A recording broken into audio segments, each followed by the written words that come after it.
반갑습니다. 저는 희소의 영양플러스 팀에서 단체급식 및 실습과 식품위생학을 담당하고 있는 배미애라고 합니다.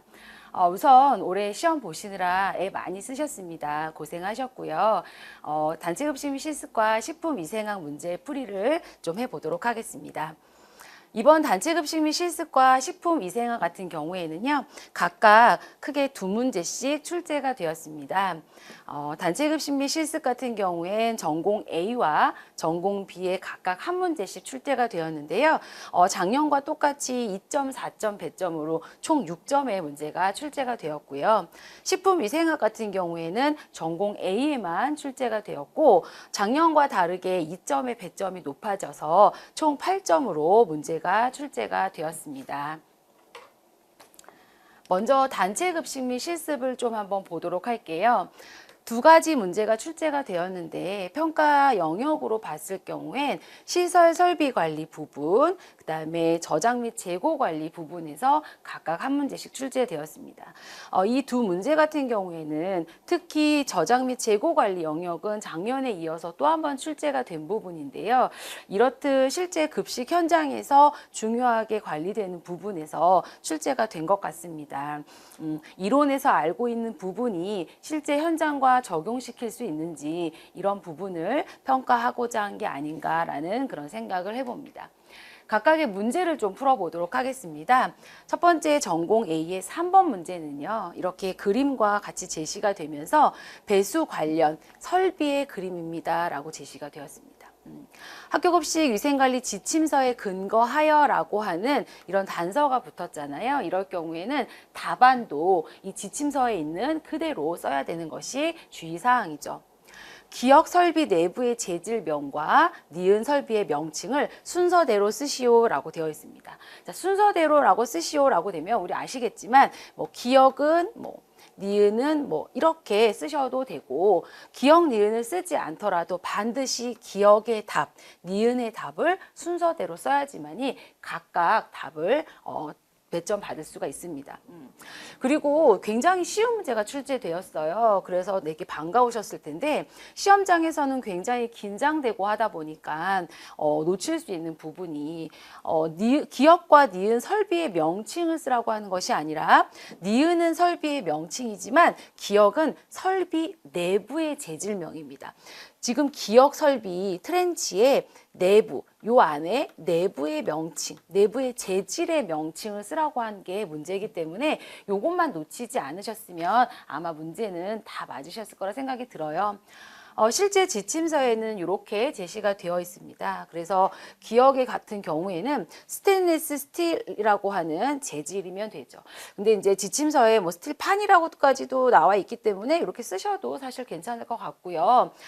이 부분이 생각나지 않더라도 저희가 트렌치하고 그리스트랩 같은 경우에는 실제 이미지를 꼭 찾아보세요. 사진으로 꼭 보세요라고 수업 때 많이 강조를 했던 부분이기 때문에 뚜렷하게 아실 거고, 또 스테인리스 스틸 같은 경우에는 급식소에서 쓰는 모든 기구들은 다 이러한 재질로 되어 있기 때문에 아마 이 재질의 문제는 어렵지 않으셨을 것 같아요.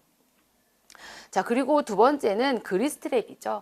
자, 그리스트랩. 지침서에는 이렇게 지방구 침전물이라고 하는 것까지 친절하게 나와 있지만 우리 문제에서는 이렇게는 생략되어 있어요. 아마 힌트가 되지 않았을까 싶어서 가리셨던 것 같지만 조리장에 하수가 들어가서 다 지방을 분리하고 분리되는 하수가 나오는 그리스트랩이라고 하는 설비의 명칭을 바로 쓰실 수 있었을 거라 생각이 듭니다. 그래서 요 전공 A 같은 문제는, 전공 A의 3번 문제는 모두가 다 맞추셨어야 되는 그런 문제라고 생각이 들고요. 아마 다 맞추셨을 것 같아요. 저희가 보통 이거는 너무 쉬운 거기 때문에 대신에 이 트렌치와 그리스트랩의 어떤 목적은 뚜렷하게 다르잖아요. 그래서 목적을 여러 번 문제풀이나 이럴 때 다뤄서 얘기를 했었던 부분인데 목적이 나오지 않고 이제 명칭이 나왔잖아요. 그렇기 때문에 얘도 다 맞추셨을 거라 생각이 듭니다. 자, 두 번째 문제는 전공 B에 있었어요. 11번 문제고요. 이거는 이제 재고 물품의 자산을 평가하는 그런 문제였습니다. 지문이 사실 이번 문제에서는 지문들이 다 길어요. 근데 지문을 또 안 읽어볼 수는 없었을 거고, 지문 읽다가 뭐 시간도 좀 많이 촉박하셨을 수도 있는데, 작성 방법에 대한 부분을 보려면 앞뒤 내용을 다 알아야 되다 보니까 지문도 꼼꼼히 읽어보셔야 될 것 같습니다.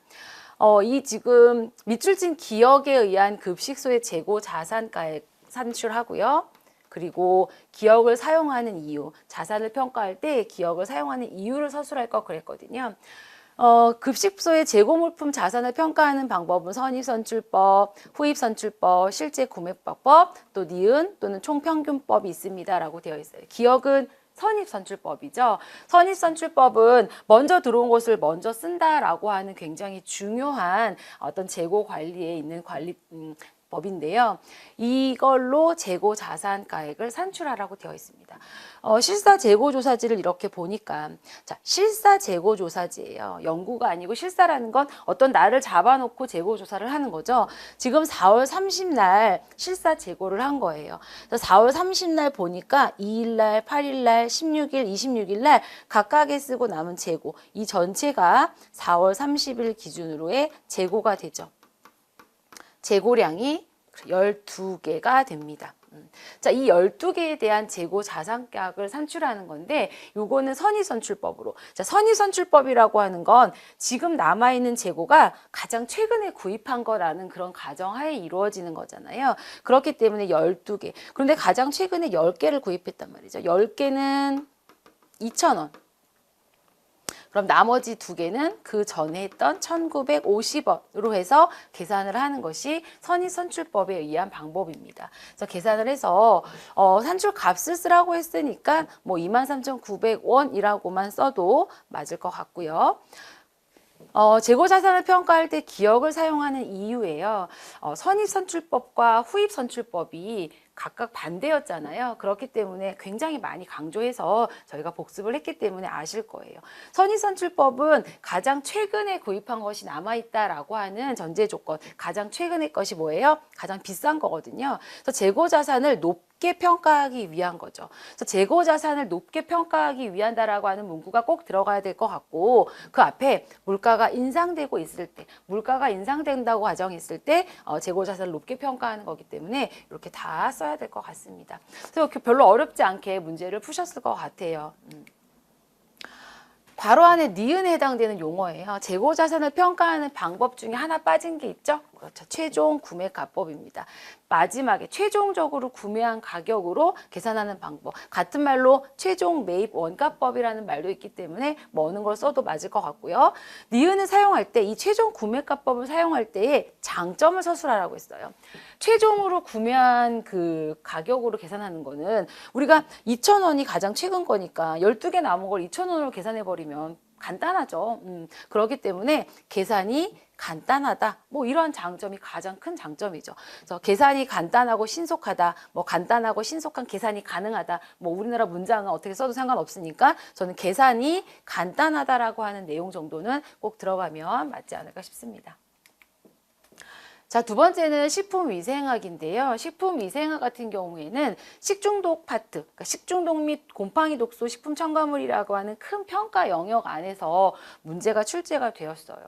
2문제나 출제가 되었고, 오히려 작년에 비해서 문제의 점수 비율이 더 높음에도 불구하고 이 평가 영역에서만 나왔습니다. 식중독이라고 하는 파트는 매년 출제되는 굉장히 중요한 파트죠. 그렇기 때문에 식중독은 아마 다 공부를 좀 하셨을 거고요. 또 곰팡이 독소 같은 경우에는 다소 최근에 출제되지 않았던 문제라서 되게 중요함에도 불구하고 상대적으로 덜 다뤄졌었는데, 요즘에 다시, 아니 이번에 다시 문제가 출제되면서 그 중요도가 다시 부각된 것 같아요. 다만 곰팡이 독소 같은 경우 이 부분은 문제를 푸셔서 아시겠지만 조금 어떤 응용보다는 암기 위주로 문제가 좀 출제된 것 같아서 조금 아쉽긴 하지만, 비교적 식품위생학 같은 경우에도 어렵지 않게 문제가 출제됐다고 보여집니다. 각각의 문제풀이를 좀 보시면요. 첫 번째는 식중독 사고에 대한 보도자료다 해서 식이성 보툴리눔증, 그 다음에 영아 보툴리눔증 발생한 얘기에 대한 얘기가 쭉 나와 있어요. 그래서